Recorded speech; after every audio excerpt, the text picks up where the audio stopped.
I prefer food from a local farm where I know that they fed it great food, they treated it well, and then it gets butchered in a, well, can you say humane way? Yeah, I think you can. It's important to note that not all natural remedies are safe or effective. So it was a cease and desist because on my website it said Dr. Annette Landman. Some people say mixing herbs can be a dangerous game of roulette. The stake could be your life.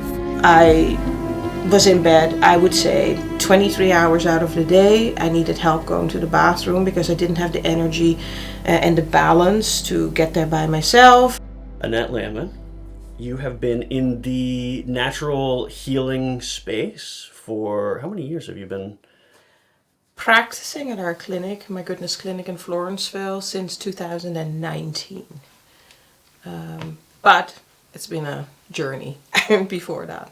What led you to where you are now, and sort of was it something you were interested in as a kid? Because for myself, my parents were, mom I guess has a lowercase ND as a naturopath, and dad was a nutritionist, so it was something that I kind of grew up with, and I hated at the time because I never realized, like, hey, I want candy, I want snacks, and we never had that in the house.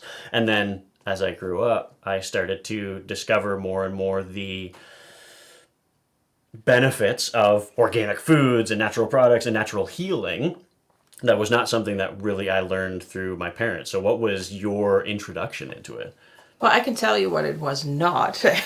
My father sold farm chemicals and animal nutrition, animal medicine.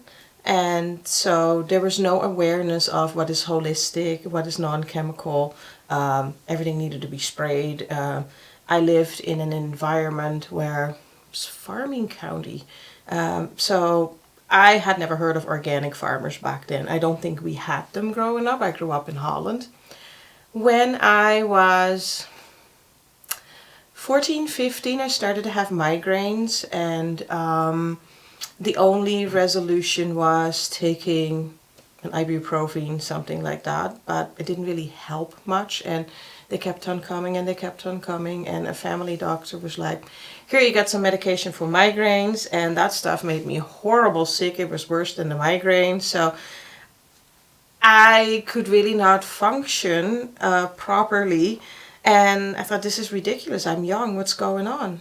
And then I met somebody that said, you should go see this gentleman who is a German doctor, and he does quantum biofeedback. And back then the machine was called a Mora machine. And so I go to this man, and he like takes my hand, and he has like a little probe thingy, and he goes like to the side of every nail, and I hear that machine like beeping and doing, and I'm kind of like, okay.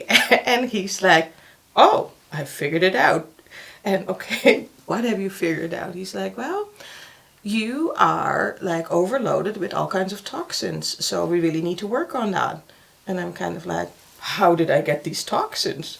And so this man's like, well, it's most likely like lifestyle.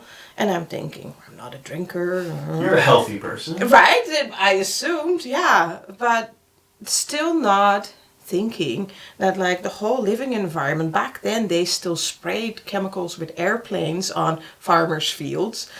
And so I started working with this man, and in every session he planted a seed and a seed and a seed. And when I, at a certain point after years of working with him, I said, so I'm going to move to Canada. And he was like, oh, that's fantastic. You will do a lot better. And I was like, why? He's like, well, here in Holland, all the electricity lines are going through the ground. We don't have lines on poles and through the air. He's like, so the ground is always really charged for you, and that is actually hindering you and giving you migraines as well. And I'm like, this man's full of it, right?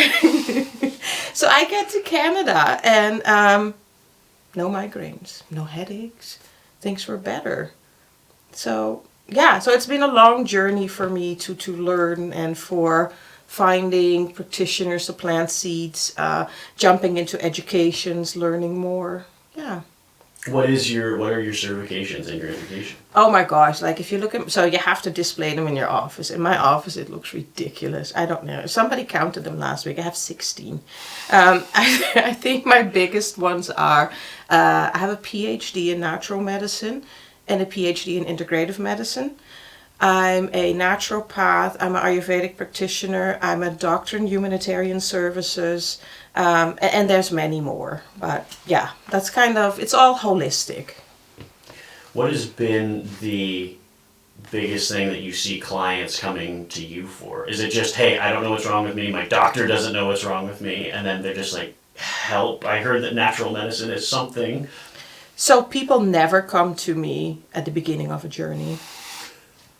They are fed up in the system that they have been in. And I only get the difficult cases at the moment, like the stuff that people have not figured out. People are desperate. They are supposed to see a specialist, but that's a year and a half away. They have a maybe cancer diagnosis, but to get to the is this cancer or not, this can be 4 months. And they are terrified. They want to take action. They want to be ahead of things. And so, yeah, you're supposed to have a niche. And I think when I started, for me, it was very much Lyme disease. Today, my chronic Lyme disease patient looks the same as somebody who has chronic COVID, long COVID. Some got that due to actually having a COVID flu-like reaction. Others got it after they got a vaccine. So yeah, I get a whole new group of people, and it's really, yeah, it's interesting. Lyme disease seems to be one of those things that's getting more popular is one of those, is the improper terminology, but Yes. it's something that seems to be more readily diagnosed. And I've heard that it's very difficult to actually diagnose because the symptoms are just general like lethargy and it's hard to figure out. So is that something that you've been able to help and treat patients through? I got really sick in 2015, and we didn't really know what was wrong with me. Like, no energy, everything was hurting. My brain was nowhere. I always found that I had a pretty interesting brain. Like, I opened chapters up there, and yeah, none of that was working. I struggled getting conversations together. The fatigue was just absolutely ridiculous. So I ended up in bed. I was self-employed. I ended up in bed. Employees were running my business. And my husband actually, his job became looking after me. I was in bed, I would say 23 hours out of the day. I needed help going to the bathroom because I didn't have the energy and the balance to get there by myself. I needed to have a babysitter if I had to take a shower, because some days I would just, fall over in the shower, needed help, and was losing weight very, very rapidly. Within months, I lost 60 pounds. And of course, you tap in with your family doctor, you tap in with specialists. At the end, I never got to see a specialist. There was just no answers. They were doing blood work, and they were like, well, we don't know why you are the way you are. But so I was in that bed for, I think, 8 months. And at a certain day, my husband was like, I was listening to your breathing overnight, and I thought, you're dying. He's like, you can't exist like this. And he's like, I am going to drop you off at the hospital, and I'm going to leave. They will have to deal with you. Because before, we would end up in the hospital, and they would send us home because they couldn't find anything. So The revolving door. yeah. And so he took me to a small local hospital, dropped me off, and so here I was, no brain. I needed to do the registration, struggled with that. Then I got to see the doctor, struggled to explain what I was going through, how my life had been for 8-9 months. This man looked in the system and he's like, you have been in Canada for 18 years and somehow we've never seen you in the system. And I see all these marks where you have gone through the emergency room and nothing has really come out of it. There was one that ordered a colonoscopy, and because I think he just wanted to be nice and do something for me. And yeah, Do something and it'd be one of the most invasive procedures. Right? Yes, yeah, something I wouldn't say. Maybe she won't come back after this one. Right? Yeah, let's do that for fun. Yeah. So it was just kind of bizarre, but he believed me. And he's like, have you traveled? And I was like, before I got really sick, I was in China, but I didn't feel great before that. So I've been in China for a bit. I've been Caribbean. I've been in Europe. And he's like, okay. So he kept me there for a while, and they kept on coming back. More blood, more urine, more this, more that. And he just submitted test after test after test. So when he was finally ready to let me go, he sat down and he said, you know what, I do honestly believe that you are not doing well. He's like, I also noticed that there's a note in there that you should go to palliative care. And because there's nothing we can do for you, we don't know what's wrong with you, but that's kind of where you belong right now. Wow. Yeah, and he said, based on all the things I have tried, there's only one thing that I believe it can be, and I'm not allowed to tell you what that is. And so, which was really bizarre. And I don't even know if my husband was called in the room at that point or not. I don't remember that part. But he said, I believe that you have Lyme disease, but you have to go to the United States to get a diagnosis, because we don't diagnose, recognize it. Our what's called a Western blot test here in Canada is really old. It's from the early 70s. And basically 70% of the people do not get diagnosed, although they do have a positive although they do have Lyme, they don't have a positive Western blot test, because at that point you have chronic Lyme. So he sent me home, and what is Lyme disease? Sorry. Lyme disease is a bacteria that's in your body, and it can be extremely disruptive. When stress gets high, immune system goes down, Lyme disease can set up shop in almost any organ. It even has the capability to drill itself into tissues, bones. It can go, and if you have a leaky gut, it actually opens up the blood-brain barrier, and Lyme disease can actually go to your brain, and that's actually what happened to me. And I also ended up with what's called Lyme carditis. So the bacteria had also set up shop in my heart. And we ended up with a perfect storm situation at a certain point that my heart stopped. And that I needed to be rushed to a hospital, CPR, and all the beautiful things. And it's the most horrible, painful, miserable thing that I've ever experienced in my life. And it's really hard mentally as well. You're in pain 24/7, and a very high pain level, and there's just no way out. There's no relief. Well, when you break your leg, you're like, okay, this is going to hurt for a while. Or you have cancer, and you're like, I understand, okay, I've got this growth growing somewhere. But when you have something that's all throughout your body systemically, you don't know what's wrong with you, and you can't treat it. So that must be hard on the head. It was, and it was really interesting to realize it was almost like my brain was kind of shutting down. And the highlight in my day was when the school bus would come home and the kids would come in. They would kind of snuggle on the bed and have their story. And that was kind of the highlight of my day. Oh, the kids are home. That's exciting. And other than that, I just couldn't tolerate noises, sound. I needed to be in a dark room because I had this 8-month blasting migraine. And all my, every tissue in my body would hurt, rolling over in a bed. Yeah, I needed a Porsche. It was just miserable. It was awful. And so palliative care was suggested, and my husband he was like, no. You're sick, but not that sick. He's like, no way that I'm just going to take that, because there's no official diagnosis of anything. Yeah. So he had to drive to Toronto for work, and he downloaded an audiobook. So he left early in the morning, and it was all a little stressful because he had to organize babysitters for me, because he was going to be away for a few days, and I could just not be alone. I could not be near a stove because I would not remember if it's on or off or how it works sometimes. I could stand at something that's something you use every day, like let's say a coffee maker, and I could be looking at it and my brain could not come up with, how does this work? And so I had babysitters and he left, and after an hour and a half he called me. He had downloaded an audiobook about Lyme disease, and he calls and he's like, I know what's wrong with you. I was like, what? Yeah. And he's like, you have Lyme disease. He's like, I have this book and it's written by a doctor and his wife has Lyme disease and it's about his wife. And he's like, and it's exactly the same journey. And the doctor was a chiropractor.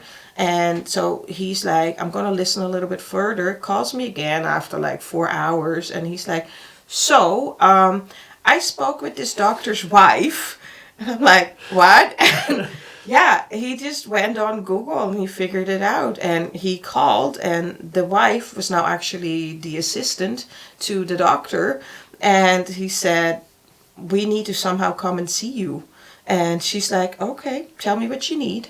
And we ended up going to California, booking a flight, which was extremely challenging because I was extremely sensitive to radiation and mold at that point.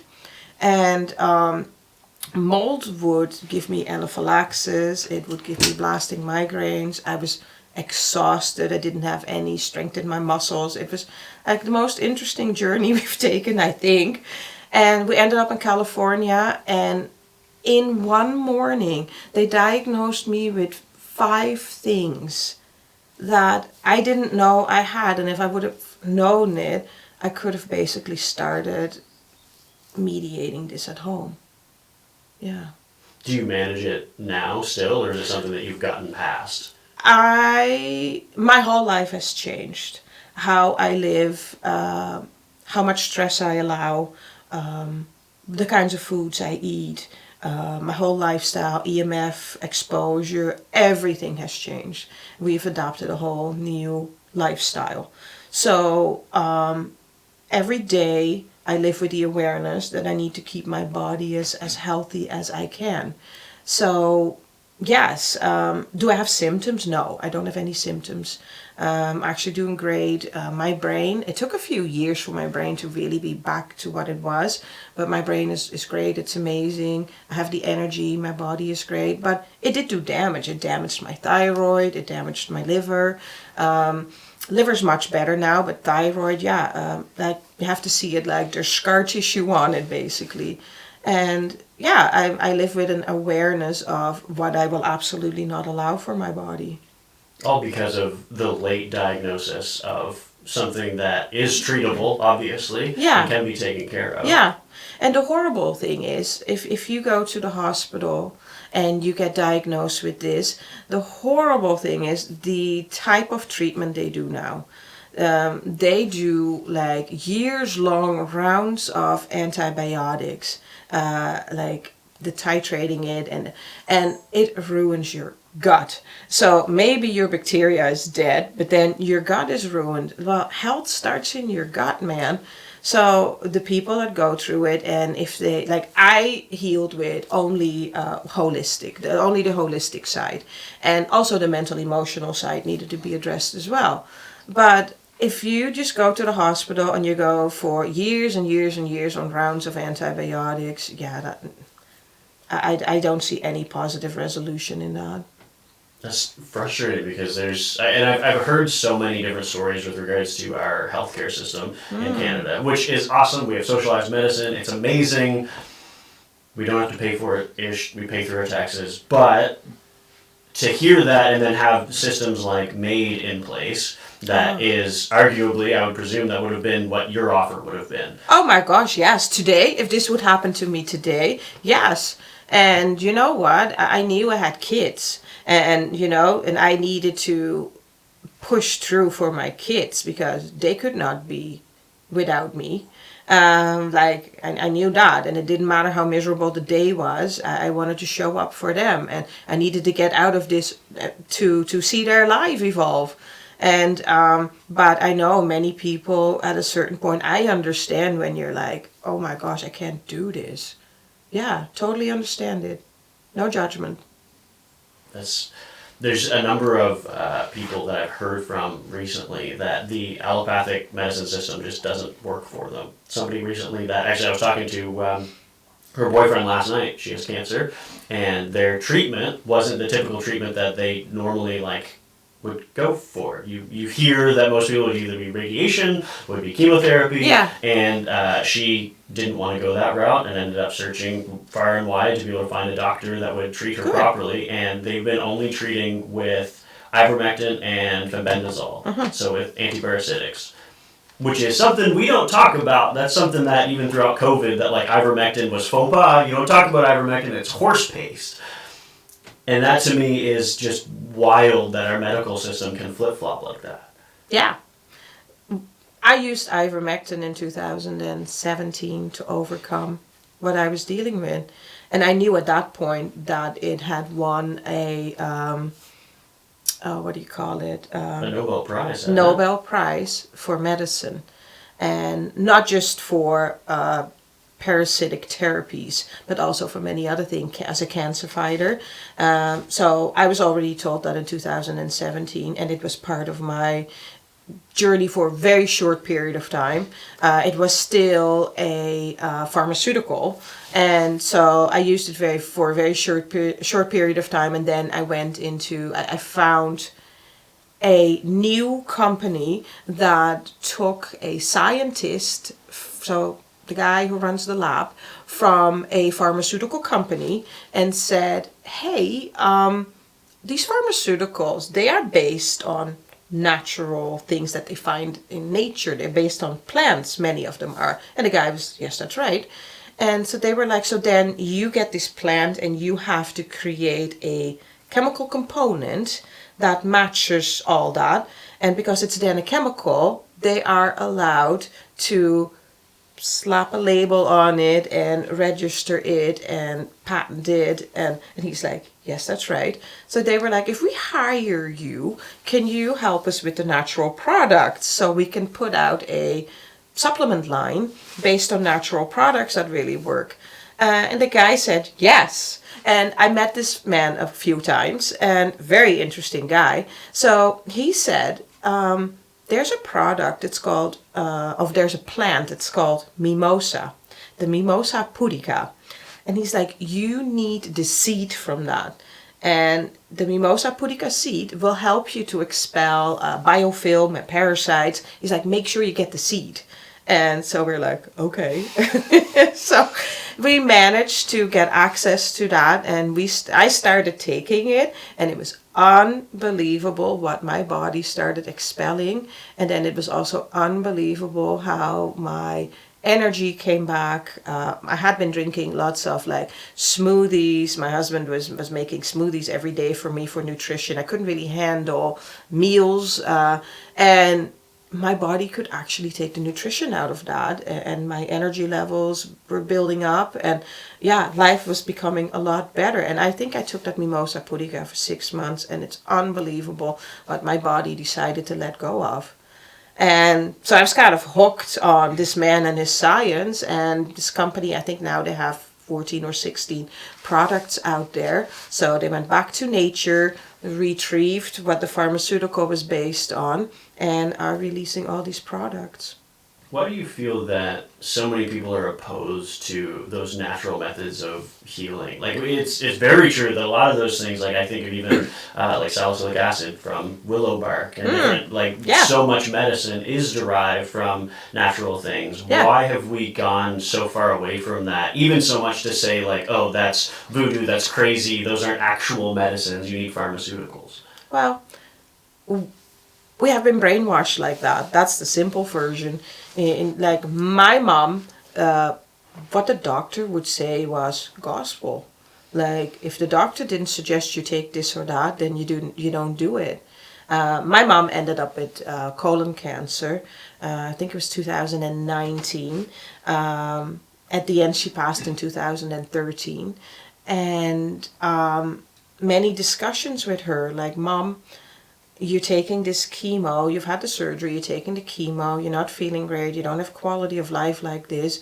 Let's explore some other avenues.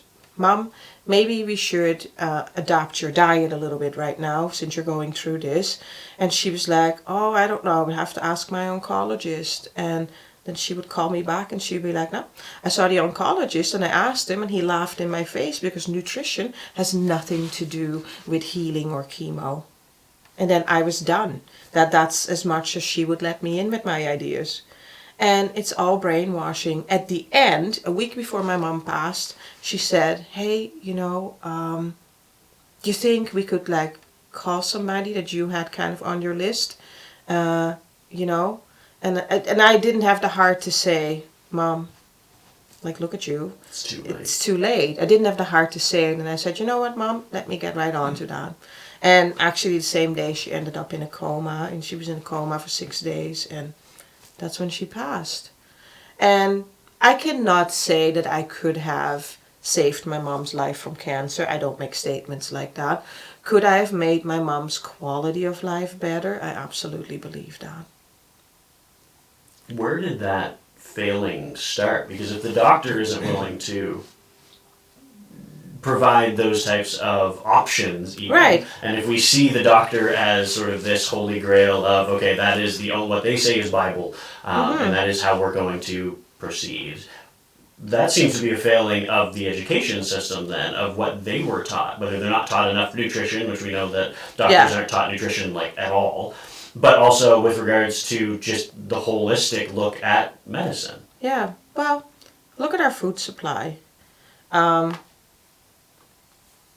Look how horrible our food supply is. Look what they add. Look what they lie about. In the United States, you can put horrible stuff in food, but if it's less than 6% of the product, you don't have to mention it on the label. So what we add to our foods is absolutely horrible. Anybody who gets any autoimmune disorder, please go to a whole food diet. So maximum 5 things on your label. And they need to be good things. It's just crazy to me how we've sort of transitioned away from natural medicines. And now we're seeing more and more people go back to it. Yeah. And I think it's important. Would you say that it's important for people to not only focus on what goes into their body, but what goes onto their body? Absolutely. Yes. So many of the people that I get in. So this is my biggest thing, I think, that I try to tell everybody. The most horrible offender in our environment is our laundry detergents. Your laundry detergent, it's all chemical stuff. It has all this chemical scented stuff. It's awful. But your skin is your largest organ, and your skin absorbs. It pushes out and it absorbs. So if you put this very offensive product on your skin, your body absorbs all the toxins. And then you're wondering why you have all these hot flashes, why perimenopause is such a hellish road for you. You're just wondering, why am I so tired? Why can't I sleep? Because all this stuff, they're endocrine disruptors, and this is what you are doing to your body. And nobody tells you any different. Yeah, like go to the holistic aisle in your superstore, in your Sobeys. Shop there mostly. Do your health a favor. Shop mostly at your farmer's market, at your holistic aisle, at the superstore, at the Sobeys. That is where your health is. The outside row in your supermarket, never the inside rows, is kind of a good guideline to go by. Now, you mentioned before we started that I shouldn't call you Dr. Annette. Despite you listed off the number of PhDs that you have, which in my books would make you a doctor, right? You're well educated. Why can't I call you Dr. Annette? Given you have the education, very clearly, I had doctors in university who were doctors of biology or doctors of chemistry. Why are you not the same? In New Brunswick, there is a board of surgeons and physicians who doesn't allow for any holistic doctors, although that's on my diplomas, to be called doctor. Somehow I have 2 PhDs, so I could be called doctor. But you know what? There's not much weight to that for me. Like, I'm here for the people that want help. And I don't want to be far removed and labels and things like that. I'm your ally. I'm here to help you. So it's absolutely fine, whatever you call me. Like, we can live with that. It's good. Is it a bit of a slap in the face because I've studied more than most of the doctors that I know? Yeah, you know, in the beginning it was a little bit, wow, that's crazy. Like, I pour all these years and years and years and years of education in. And but that's okay, because that would be ego. That would be speaking out of ego. And all of this work is not about me. It's not about my ego. It's about the people that come in, where they're at, the help they need. So, yeah, it's all good. I don't care. Did I get a cease and desist letter because of it? Yes, I did. So what became of that? Nothing. Well, so I got this letter. We were on our way out. It was Friday afternoon. We were on our way out to fly to Toronto because we did weekend classes in Toronto. So it's Friday afternoon. You have to get your butt in the car. You have to drive to the airport in Fredericton. You have to fly to Toronto. And the next morning at 9 a.m. you need to be in your little seat because 2 days of education. And so my husband Eljo came into the clinic and he was like, hey, there's a funky letter for you. And so it's kind of on the way out, opening the letter, reading it, and it starts with cease and desist. And you're like, what? And so still like, this is a big deal. Yeah, kind of like, but also like, oh my God, I should not get worked up about this right now. No idea what it's about. So then in the plane kind of, hey, let's read this letter. So it was a cease and desist because on my website it said Dr. Annette Landman, and that was offensive to the people who were medical doctors. And so cease and desist, like close your shop, be done. When we were in Toronto, we were meeting up with a few people from my licensing board and also the president of my licensing board. So I handed over the letter and the president was like, oh, one of those. And I was like, what? And she's like, I'll send you something on Monday and you work around that a little bit and you send it in. So she sends me something on Monday and it really explains what my credentials are, what all my education levels are, and that I actually, due to having 2 PhDs, I'm allowed to be called doctor. And so, kumbaya.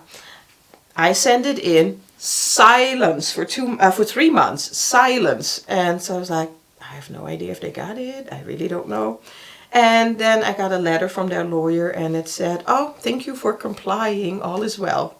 Goodbye. That was it. Yeah.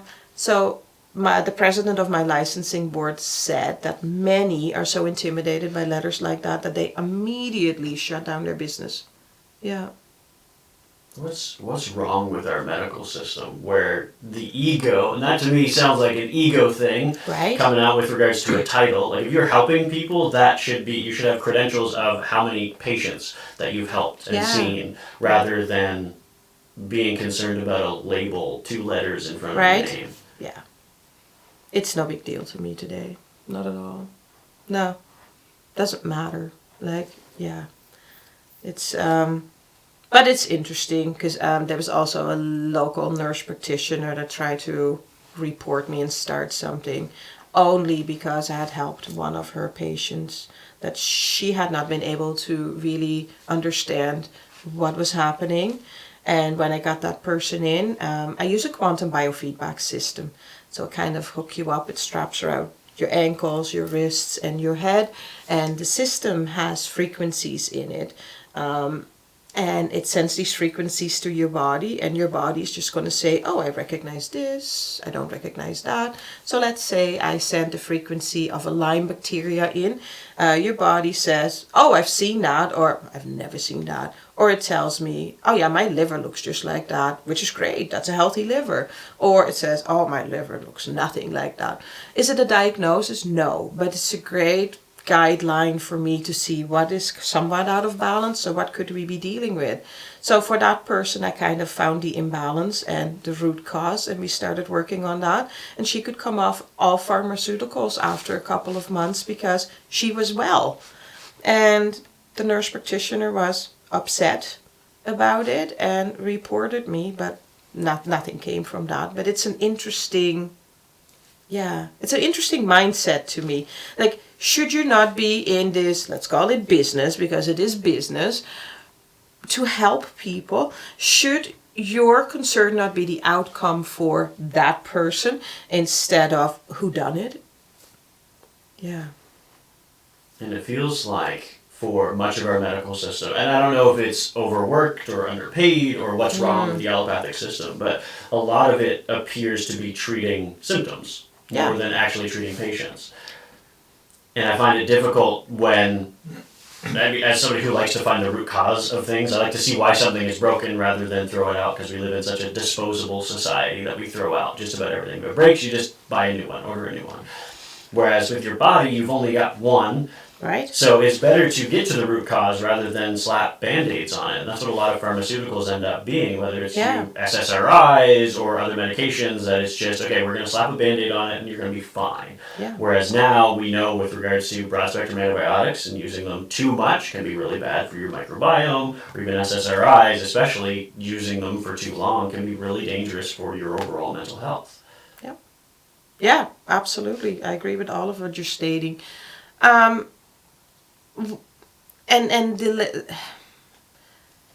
seems to be a bit of a guidebook handy in the allopathic system that if these things are out of balance, this is the label, we stick to it. The amount of women I have seen going into the emergency room on, let's say, a Tuesday night, and they believe that they have a heart attack and they get labeled with anxiety, instead of doing a proper blood panel and then realizing that it's actually thyroid that they're struggling with. It's just, there's also no proper time to sit down, listen to the story, add all the little things up. They deal in the now. You come in now, this is what's happening now, and well, it's not your heart, so it's anxiety. And then they send them home, and then they're surprised that in 2 weeks they're back there with exactly the same journey, and the Ativan didn't kick it. It's just, it frustrates me that there's no proper care for a person. Like, these are not numbers, these are people. And you have a health crisis, otherwise you don't go into the emergency room, and you're just a number. Yeah, it breaks my heart for some people. Yeah. Why has the medical system become that? Because we went from years ago, I think of my grandparents or great-grandparents' time, where you'd be able to get house calls from a doctor. Yes. And they could come and spend time with you and learn about your malady, whereas now you're lucky to spend 15 minutes with your primary care physician. For one condition. Yeah. So where did that disconnect happen? Like, what is wrong? Again, I asked what's wrong with the medical system today that we don't do that. We don't spend time with people. It's understaffed. Like, it's the amount of nurses that I know that have or retired or left the profession to do something else. I know a few young nurses that went to nursing school. When they end up doing their internship, within 3 months they quit and they said, I'm not going to do this. I had a nurse in yesterday that was telling me that she has 38 patients on her 12-hour shift. 12 hours running after 38 people, and she's also the person that hands out all the medication. And she needs to make sure to stay on track with that, because they need to have their early medication, of their morning medication early, because the noon medication is right behind it. And she was absolutely burned out, doesn't know how to find a way out of it because they're so understaffed. If she quits, then what? People also feel the responsibility for where they work, right? People have a heart. And it's heartbreaking to see that. So the good nurses are there and they're working them to death into, well, a burnout. And the people who step into that, they're like, can you imagine coming right out of nursing school, getting on the floor, and it's like, here's your 38 patients, right? The system is broken. They always said when the baby boomers come to a certain age and they have certain needs that we would see a problem. Well, I don't think it was supposed to be the way it is today. If I go back to where the COVID vaccines were handed out and where people in healthcare were also forced to get this vaccine, and the amount of professionals that said, no, I'm waiting a minute, or I just don't want it, and they were then fired. we lost a lot of great care personnel there. And I think we're feeling that as well. It surprises me that given how much we are taxed, especially in New Brunswick, that we don't have a better medical system. I mean, we hear news stories all the time, it feels like all the time, of people who are sitting in the hospital for 12, 24 hours, or people who die sitting in the emergency room. Yeah. So, what is wrong? I feel like I keep going back to what is wrong with the system. Like, how are we paying so much into a system that's just not working? Yeah. Well, we have a government, and we just got a new government in New Brunswick, and I don't think healthcare or education is high on the list of a place that you should put funds into. They're still arguing with nurses about what their pay should be. I don't even know how long this argument has been going on. And let's pay these people what they deserve. They show up. I don't want to do a 12-hour shift in a hospital. It's exhausting. We're losing doctors left, right, and center. There's no reason to be retained in New Brunswick. If you are, let's say, a nurse or a doctor, you can make more money somewhere else. I know a group of nurses who left our local hospitals, and they are now working back into Maine because they can just earn more money, or they became travel nurses because they make a lot more money. It's financially tough in New Brunswick to earn it. Like, I don't know what household can live off of one income right now. So you need to kind of have two incomes to do a little bit extra in life. And we are taxed through the roof. It's ridiculous. And a carbon tax and a dit tax and a that tax, it's ridiculous. So we're broke. And they tax us more. And so I don't know what our government is thinking.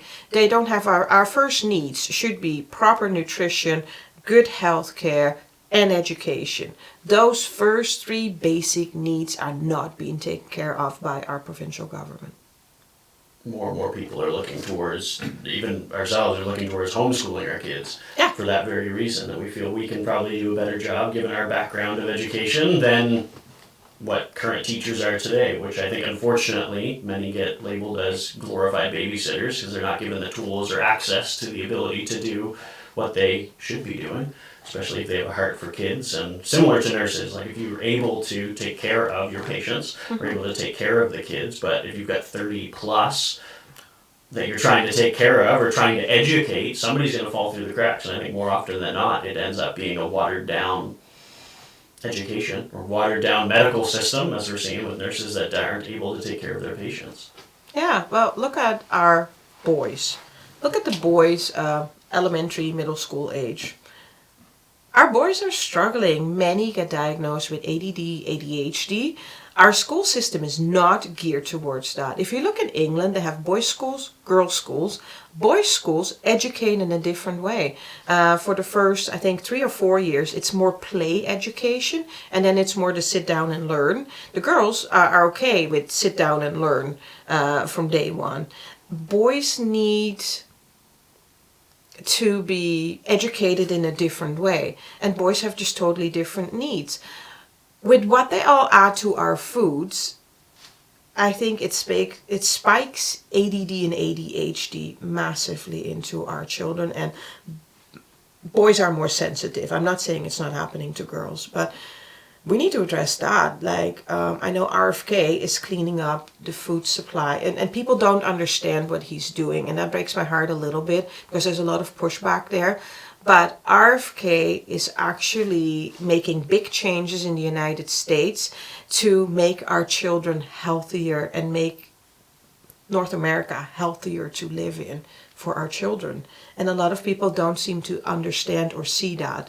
But if he can do what he set out to do, it's going to be amazing for our kids. I think if more people were better educated on their own bodies, of understanding the way things work, or understanding just basic physiology, I think we'd be better off in the long run, because I think so many people, even I worked a time as a nutrition counselor, and so many people don't know about their macros or their micronutrients or what they should be getting on a regular basis with regards to protein and carbohydrates. And so is that something that you see on the regular, where people will come to you and they're just largely malnourished? All the time. Yeah, all the time. However, I have simplified it too, because if I send people home with too much homework, too many changes, it's not happening. I send people home with eat real food. If you look at the label and it has ingredients that you cannot pronounce, you don't want it. If it has seed oils, if it has numbers, if it has funky sugars, you don't want it. So go to your farm market, cook at home. It is so interesting to me, the amount of women that say, I don't cook. Well, what do you do then? Like, that's so foreign to me. What do you mean you don't cook? Yeah, find the joy in cooking. Find the joy in nurturing your family. Stop purchasing cereals, fortified products. Stop buying that, because that's all, like, your fortified products, like your Pop-Tarts is something really horrible.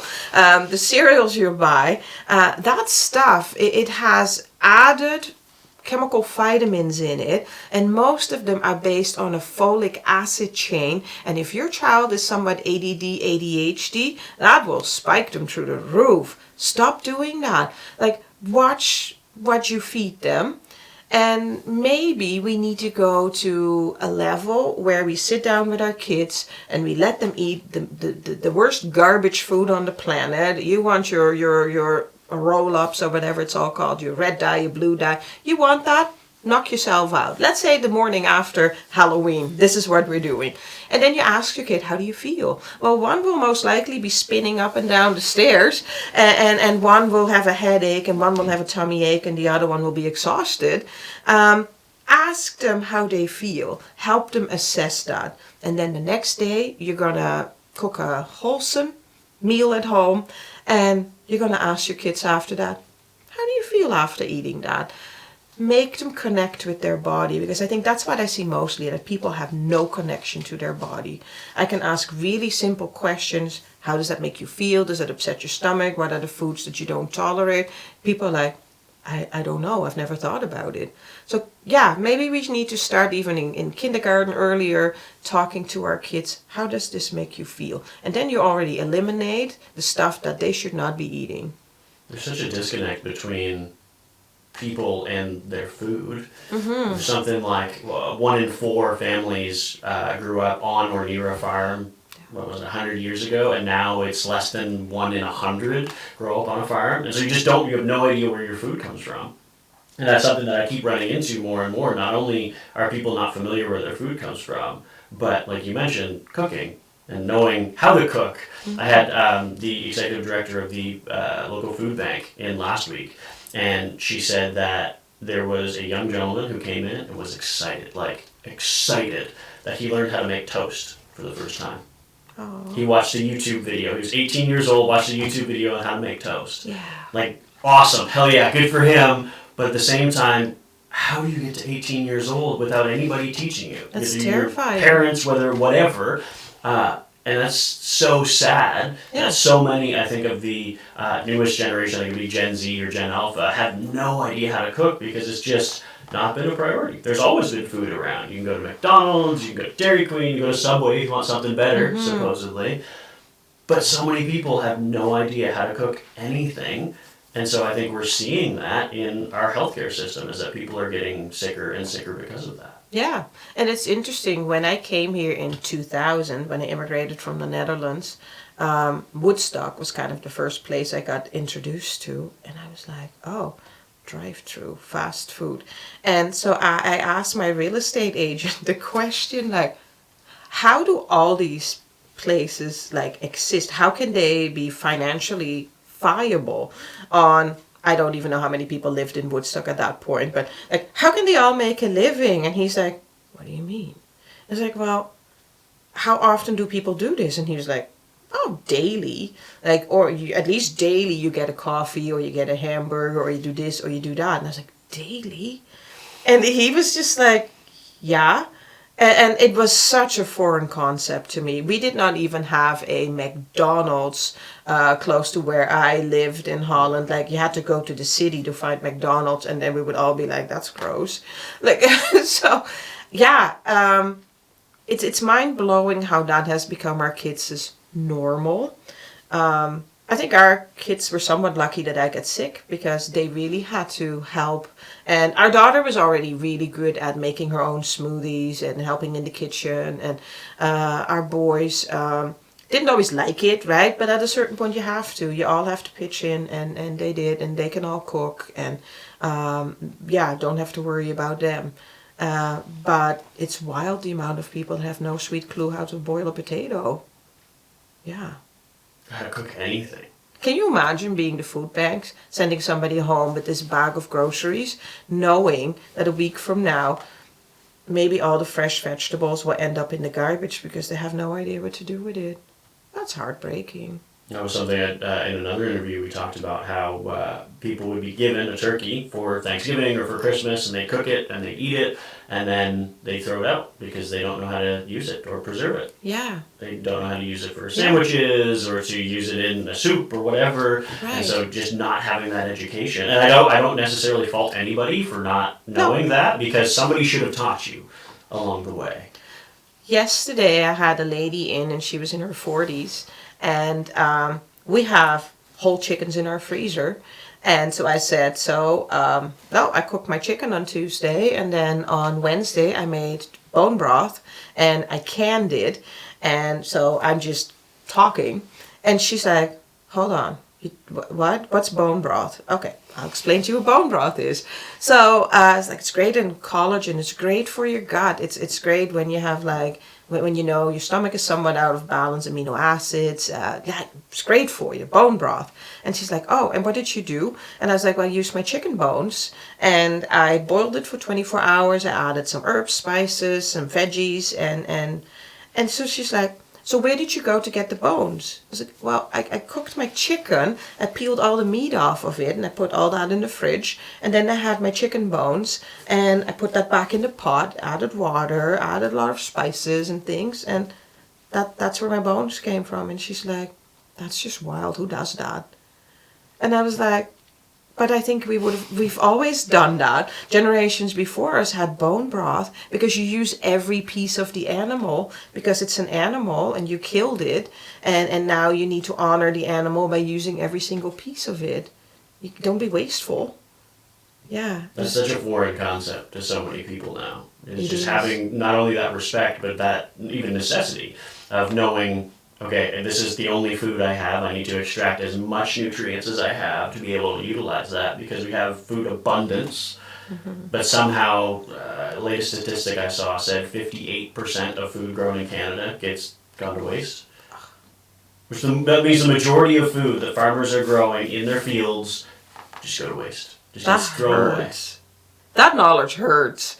Yeah, no. In Holland, I think because the Second World War was still so fresh in the memories of my grandparents and my parents, the Germans starved the people in Holland. And if you had a farm, you were lucky because you had some food. However, people would show up at your house with grandma's jewelry and say, if you give me a bag of potatoes, here's grandma's jewelry for you.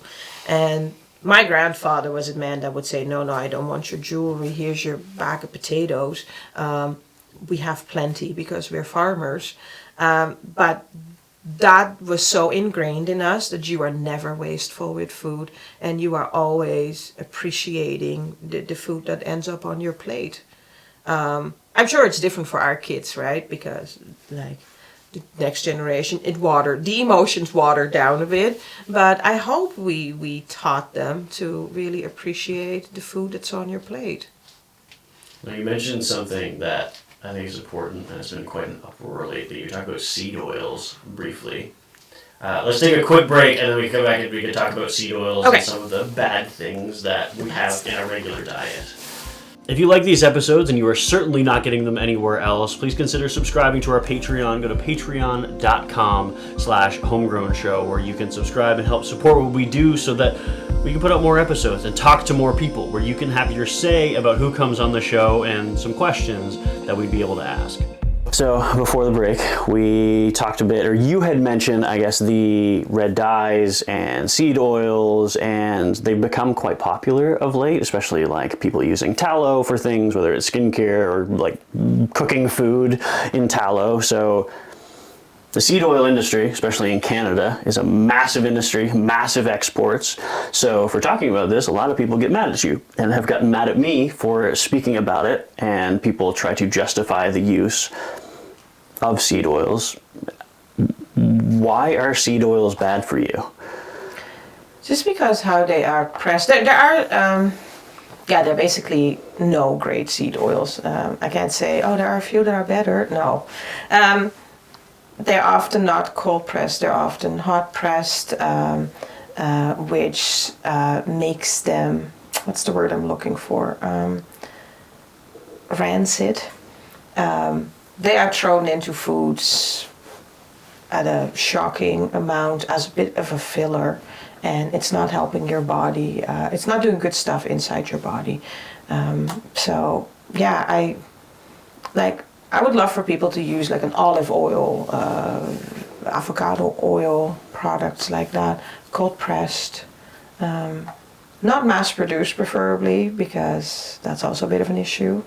But yeah, your seed oils, it's just not good for your health. It's not good for your heart health. Your cholesterol issue might actually feed a little bit into that instead of what they make you believe. So yeah.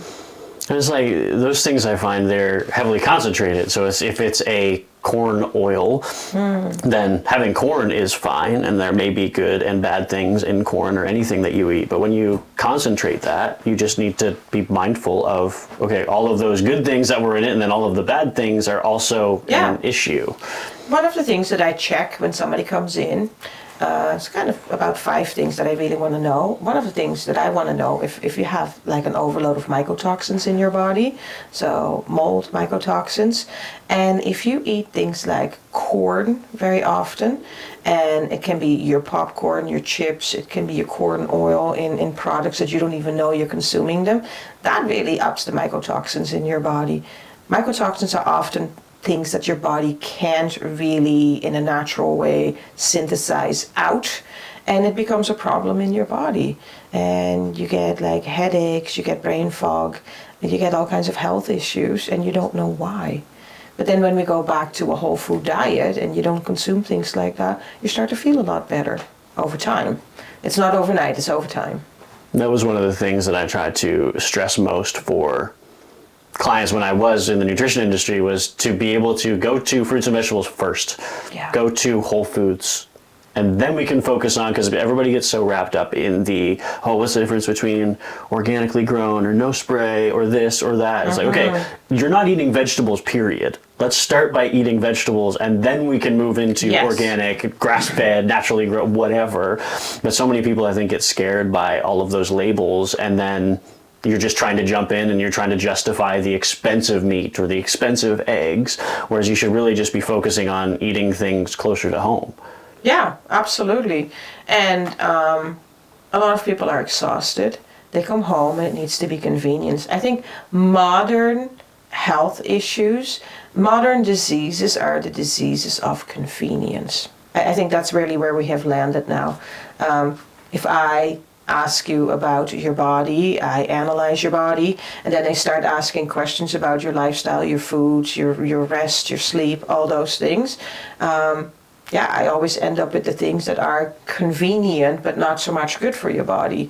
And then we carefully have to wean you off of certain things that have been your normal and you like it because it suits your stagnant lifestyle, basically. And you still feel like let's say scrolling on your phone all evening long. You like it because you feel like you connected to the outside world, but you haven't moved any, and it's bad for your brain because you get overexposure, all these impulses, it spikes certain hormones, blue light in your face all evening, and then you're like, I don't know, I just don't sleep. Yeah, let's make some changes, which is hard. The convenient changes are the hardest. Lifestyle changes are incredibly difficult to be able to change because so Yeah. many people are set in their ways for, well, especially if you've been doing something, whether it's 10, 20 years for the same thing over and over, going to the same job, sitting in the same spot. You just ruin your neck. You can ruin your Oh my back. gosh, it's a medical thing now. The text neck, and I see them, and the text fingers. It's a medical condition now. How wild. Yeah, it's... There are some modern technologies that I use on the daily that have really helped me. I also find on the regular that I need to take a break from that, I need to step away. I run my whole business on my phone.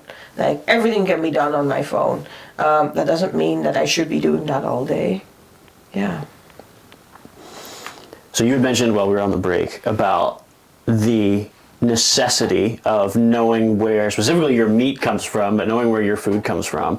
And that's something that I've been a huge advocate for, is just having more small farms locally and being able to, like you said, I guess, honor where your food is and honor that animal. Why is that important, and why is that important to you?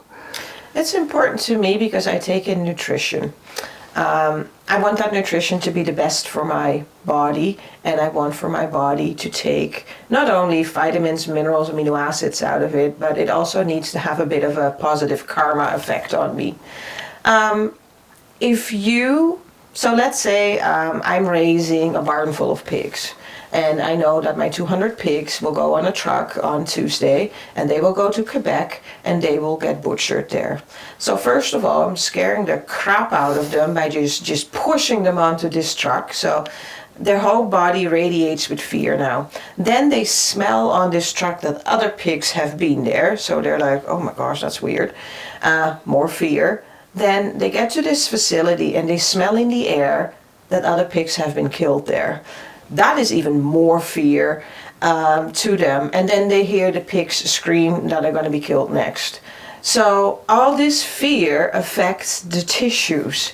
It affects every fiber of it. And then this ends up in your supermarket, and you decide to eat that. And like, that is not great karma on your food, man. Like, you don't Can that be measured? Is that, like, are those hormones that are getting released and that are tainting the meat, if you will? Yeah, I think it could be measured if somebody really wanted to. I do believe it, and even maybe with some kind of infrared camera or heat camera or whatever, you could maybe really measure some significant stuff. Would be a really interesting study. I prefer food from a local farm where I know that they fed it great food, they treated it well, and then it gets butchered in a, well, can you say humane way? Yeah, I think you can, because there's horrible ways of killing a pig, and there's more. And I know a lot of my local farmers that will only kill this many, let's call it pigs, because they know that's what their market is like, and their kids have named all the pigs, you know. That is important to me, that I get a food source that will nourish my body. And yeah, I've been in mass hog growing facilities in Holland growing up. It was actually a school trip for us, and it's funny to me that was a school trip to go into these barns with mums that can't move, and with like 16 piglets like sucking on her, and she's laying on her side and she can't move. And I thought that was a horrible experience. Who does that? That's not humane. That's not what we're supposed to do with another living being. And I'm really not like some kind of person that doesn't believe in butchering anything for my nourishment, but I do think that do to your neighbor as to yourself is also for animals. Do you feel that modern animal agriculture has really driven the modern vegan or vegetarian movement? Yeah, I do think it, yeah. I do believe that many people that tell me that they're vegan, like that's the story I hear. Absolutely. I saw a documentary one time, and that I'm scared. I'm never eating KFC or eating chicken again. Forks over knives. Documentaries like that, yeah, absolutely. If documentaries like that do not move you in any way, shape, or form, then there's something wrong with your empathy level. Yeah. Is it easy then to still get all of the nutrients that you need from a diet like that, from a vegan diet? It is not, and it's also not something that works for a person long term. And I understand the thought behind it, and I appreciate it very much, but we need more nourishment than what you can get. So many vegans, around 8 months on a vegan diet, that's often where we see the deficiencies show up. So, then it becomes a conversation. What are we going to do here? What are your goals? What are you comfortable with? Baby steps. Like, we're not going to say, so tomorrow you swing your whole diet around, but what do you think about eating eggs? Could that be something we can add? You start very slowly. You appreciate where somebody's belief system is. Yeah, but I see too many people coming in who've been on a vegan diet for a long time and that really start to struggle with health issues. Deficiencies, basically. Is it something that most people are deficient in a number of nutrients and minerals? Oh my gosh, yes. So many. Not just vegans, but like everybody, especially Absolutely. given our modern diet, everything's grown so fast and turnover is high. So what minerals are we really missing? I would love for everybody to take a high quality multi-mineral every day. It's your magnesium, your molybdenum. It's like a whole list of minerals that everybody's kind of deficient in. If you are deficient in minerals for a longer period of time, that's where disease starts. Like your cancer, your autoimmune, all these conditions, they started at a deficiency in minerals in your body. So if you come in and you have a very high stress lifestyle, then you are most likely deficient in magnesium because stress steals from magnesium. So we can supplement that. However, we also need to have a conversation about your lifestyle and your stress levels and what can we do to maybe change that, or how can we help you accommodate your body in different ways. Maybe you should go exercise. Maybe you need to do meditation. Maybe you need to get yourself a hot tub so you can chill, and then a non-chemical hot tub. So we need to have the conversation not just about, oh, you're deficient in this mineral, but I also need to figure out what else are you doing in your life that's causing this. And we are under a tremendous amount of stress, like our generation. It's just how life is created at the moment. Many also wear it as a badge, and it's so great that you can do all the things. We need to get away from that because that's not a compliment. That is like, you're silly. You need to learn how to relax and actually be a part of. I miss the community aspect of when we were kids, being able to spend more time together, whereas now it seems like we not only have no time, but have no desire to do that with our neighbors anymore. Yeah, it's sad, isn't it? Yeah. Yesterday we were at the clinic and we saw kids outside on bicycles, and they were loud and they were on the sidewalk and they were, I don't want to say disruptive, and Kim and I started laughing because we was like, oh my gosh, kids on bicycles, that's fantastic, let them play. And some lady came in and had to say something negative about it, and we were both like, we're excited to see kids outside. Kids need to be outside, they need to explore, they need to be on their bikes on the trails, and people need to see kids. Like, come on, like, get them away from these TVs and computers and all the nonsense. Send them outside.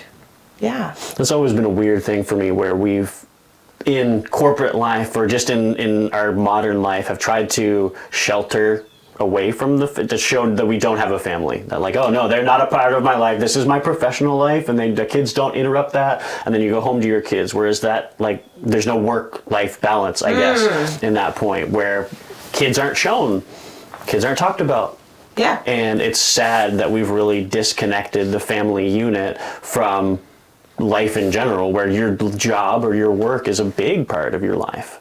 Yeah, for us it's always been different because I've been self-employed for 25 years, and whatever my profession was, whatever my business was, our kids have always been in it. They've worked in it. They would go on road trips for it. So people have always seen our kids, but our kids have learned amazing skills by running cash registers, dealing with people, understanding we need to do this now because this pays the bills, and actually if you guys all help out, then we can actually maybe go on to this vacation with Christmas. I think our kids were raised a little bit different. Doesn't mean that we done it totally right. I'm sure that business has had, we're both workaholics because we love what we do. And so I'm sure if we would have toned it down a bit and changed things a little bit, then yeah, that could have been more helpful to our kids at the end, but who does it totally right? But yeah, no, our kids are, I think they're mini entrepreneurs because they understand that so well. We've always like taught them, we've always spoken about things at the dinner table, like, oh, this is why you make these choices in business. And yeah, I do believe that has helped our kids to who they are today. Yeah. Last question, and we'll see how far it goes. You had mentioned with the biofeedback machine, it works on vibrations, and vibrations have been something that I've been extremely curious about of late, because it feels like vibrations are all around us. They are of everything. What is your understanding or sense of vibrations and how important they are with regards to how healthy we stay? Well, we are energy beings. So if we add frequencies to our bodies, our innate intelligence system understands that. And so you can do bad things with frequencies, but you can also do really, really good things with frequencies. You can like support your body. So my system, I can identify what's out of balance, but I can also send frequencies in to make the body understand that there's an issue there, like my immune system hasn't picked up on it yet. So, hello immune system, you need to do something there because that's not what's in balance. Like I scan myself every morning and I balance my body every morning, and I find that that's important to stay on top of things. If something, what is that process? It's it's a quantum biofeedback system, and mine, it has a type of intelligence that it also knows my body really well, and of course I know really well how it scans my body. So it's about a 3-minute scan, and it identifies all the physiological systems in my body, mental, emotionally. It has the frequency of vitamins and minerals in it, so it can also say, hey, you're actually really low on magnesium. Do you feel it? Like, do you want to supplement something? Do you want to stream it in frequency? What do you want to do today? So that's something that's so foreign to me. I know. Because that's even another step. Like to talk about natural healing and talk about holistic health is one thing, but then to take a step towards that, towards vibrations and different things that I just don't understand is such a foreign concept away from allopathic medicine. Yeah. So when I started with this system is when I was finally diagnosed with Lyme disease. I came home. Elcho went on a business trip to Holland. One of the salespeople there was like, hey, I have not really been doing what I was supposed to be doing because I've just not been well. And I went to this lady that has a quantum biofeedback system. She diagnosed me with Lyme disease. And he was like, wait a minute, what? So he's like, I would love to meet this lady. And the guy was like, oh, she books really far ahead. She never has time. Took the phone number anyway, called her. She listened to his story and she's like, you know what, I'm supposed to study this afternoon, but come on over and I'll show you what I do. So that's where he was kind of faced with this biofeedback system, and she explained how that could potentially really, really help me. So he comes back home, flies back to Canada, and we have a discussion about it, and he's like, you know what we're going to do? We're going to buy this. So we buy this system. I have no idea what we're doing. In the beginning, like, so it's not just that the system does all the work. The operator needs to have a good insight on things. You can create in your body a reaction called a Herxheimer reaction. It's basically you are over flooding your body with toxins, and that can give you like flu-like symptoms. Oh my goodness, like I was out of bed for a few days doing great, hooked myself up to this system and kind of go to Disney on it because I don't know what I'm doing. And a few hours later, I'm like, oh, I'm getting a headache, my neck gets really sore, I don't know. End up back in bed for 3 days because I have just fried my system, overloaded myself with toxins, don't know what I'm doing. However, after the 3 days, I came out of it and I was like, oh, I actually have more energy now. Wow. Yeah, it was a real journey to get from that point to really say, okay, so now I need this system. I need to understand who teaches on that. So I ended up in Budapest, I ended up in San Diego for all the teachings on these systems. Elcho had to come because my brain was still not totally where it should be. So he was like my teacher's aide in class.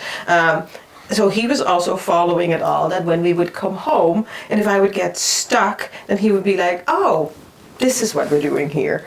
And so for the first year, we traveled a lot for my learning, but he had to come all the time. It was kind of, so people all got to know him because you were in classes with the same people constantly. And yeah, it was actually a great journey. Like we learned a lot, we met amazing people, and we learned how to understand this system. And since then, I've been absolutely independent and I've been working with it for so many years now that I absolutely understand my system. Will I ever be able to completely understand it and use it to its max? No, because it's so amazing and it's never wrong.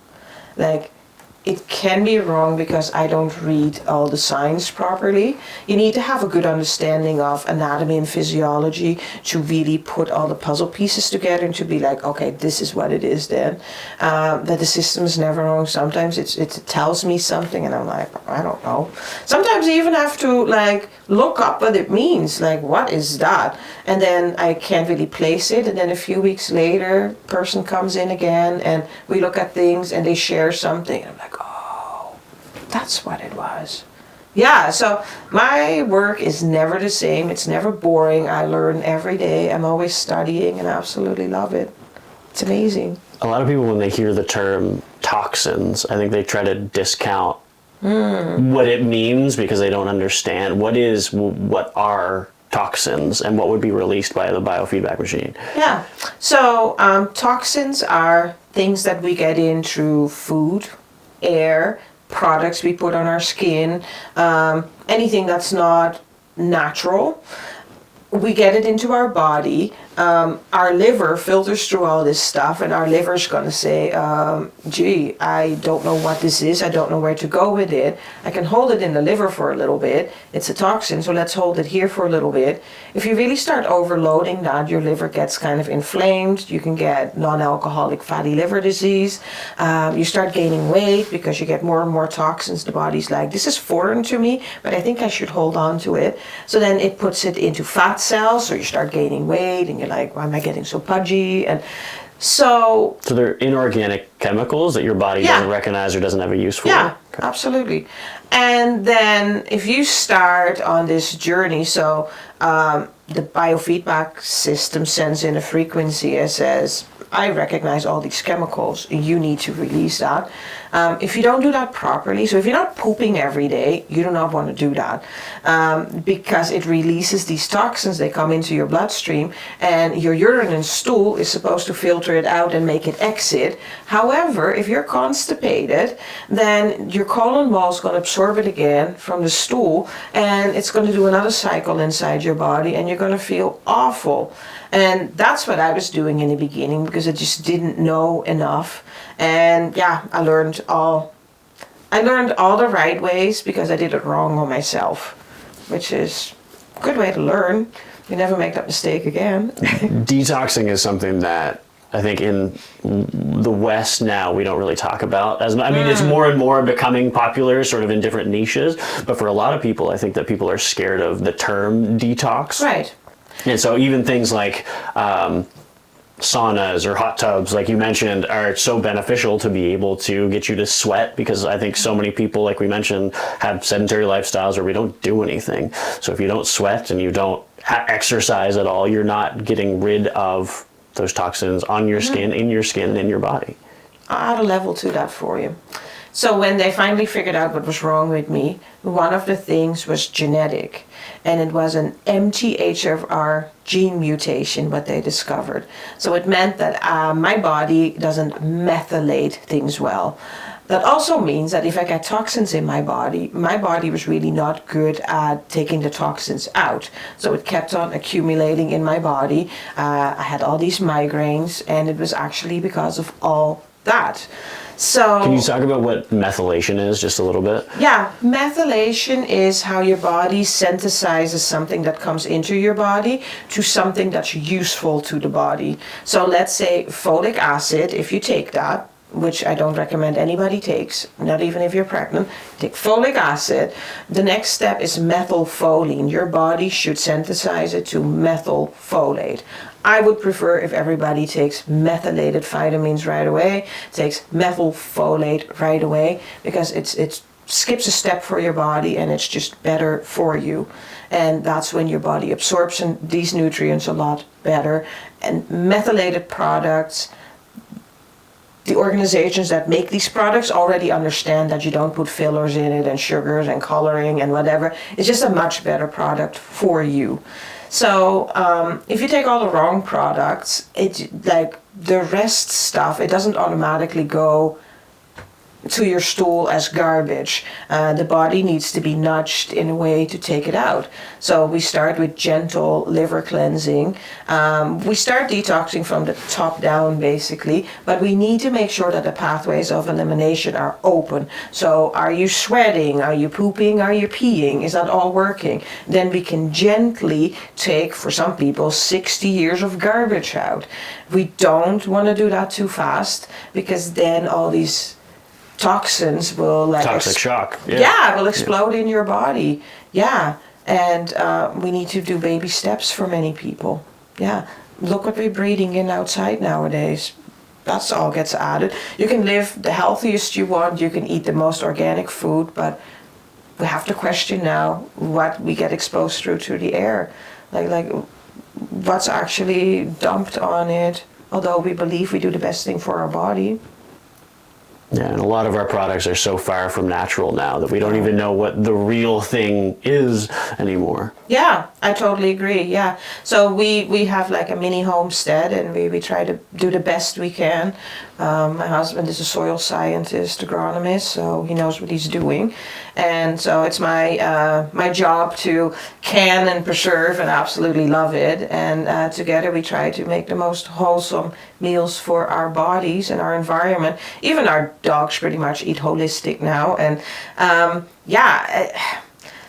it matters. And if you want to get into old age with a good quality of life, I really need for you to start before you're 40 to take care of yourself and what enters your temple. It matters in the long run.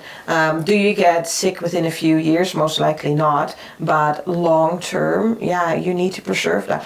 You are not supposed to be cranky and tired when you get older. That's toxic overload. Like, you are supposed to be still like active, and you're not supposed to be hurting all over, and you're not supposed to be sitting in this lazy boy. You're supposed to feel great. Yeah, maybe things slow down a bit because of age. That's okay. But your brain should work. You should be able to go out there and like do your gardening, do your volunteer work, enjoy life.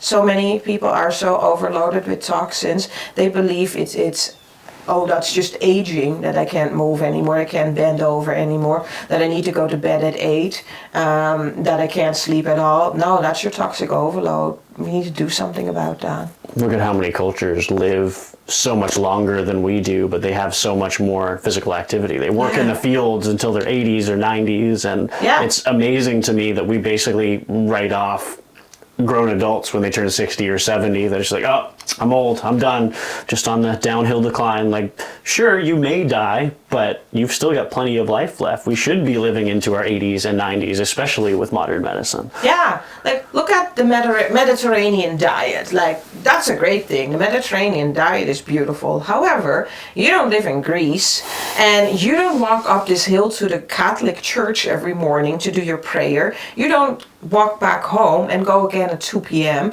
and walk back home and go again this night at 7 to do your prayers. You don't do any of that. So just the diet alone is not enough. You need to also look after your, well, going to church to do prayers is also a mental health exercise. And going there, walking there is your physical exercise. For your lymphatic system, you need to be walking. Lymph doesn't have a pump. If you don't move, your lymph goes from being the consistency of maple syrup to being the consistency of molasses right in your system if you don't move. That stuff's full of toxins. You need to be moving. You cannot just eat the Mediterranean diet. You need to do all the steps. Awesome. Annette, thank you. Oh, you're welcome. I appreciate you for coming. Dr. Annette, even though we're not allowed to. But thank you. I think there's so much that, we could talk forever about different things, but I think there's so much that people don't know about their own bodies, and it's nice to be able to educate and talk about what some things that people may have misconceptions about. Yeah, I could talk forever, yeah. And this is what I do every day, right? Because it's more education. You're more educating people than actually doing anything. Well, and to me that's normal, but to them it's earth-shattering. Like, I need to put it all on paper for them because it's such an overload of information they've never heard about. And it's beautiful to see them come in a month later and see how things have shifted and how happy they are. We actually, in the past 2 weeks, we had 2 cancer patients. One is completely cancer-free, did not get to the point of chemo because they were way behind, so never got to that level. They decided to do the scans again because it had been a little while, couldn't find the cancer. He had cancer in 3 spots. And we have an amazing homeopathic remedy for cancer patients. And we do a few other things. We definitely look at what do you ingest and how do you settle your emotions and traumas. And we had one person who is doing chemo, and they said it was a palliative chemo. I had never heard of it. Basically life lengthening, but we don't really monitor your quality of life. She came in to see like what can we do to support, and so she'd been with us for 2 months, and her tumor shrunk half, and they said they wouldn't shrink, so they shrunk half in 2 months. Wow. Yeah, so that's beautiful, right? And that's not us doing it, that's these people healing themselves, and it's wonderful to see, and it's just the most, yeah. And we can all do this because our bodies can heal. We just need to do the right things. We need to get out of the way, we need to nurture them, and then we can all heal. Thank you for watching, and if you enjoyed this episode, leave a like and a comment to let me know what you thought and possibly some future guests that we can have on the show.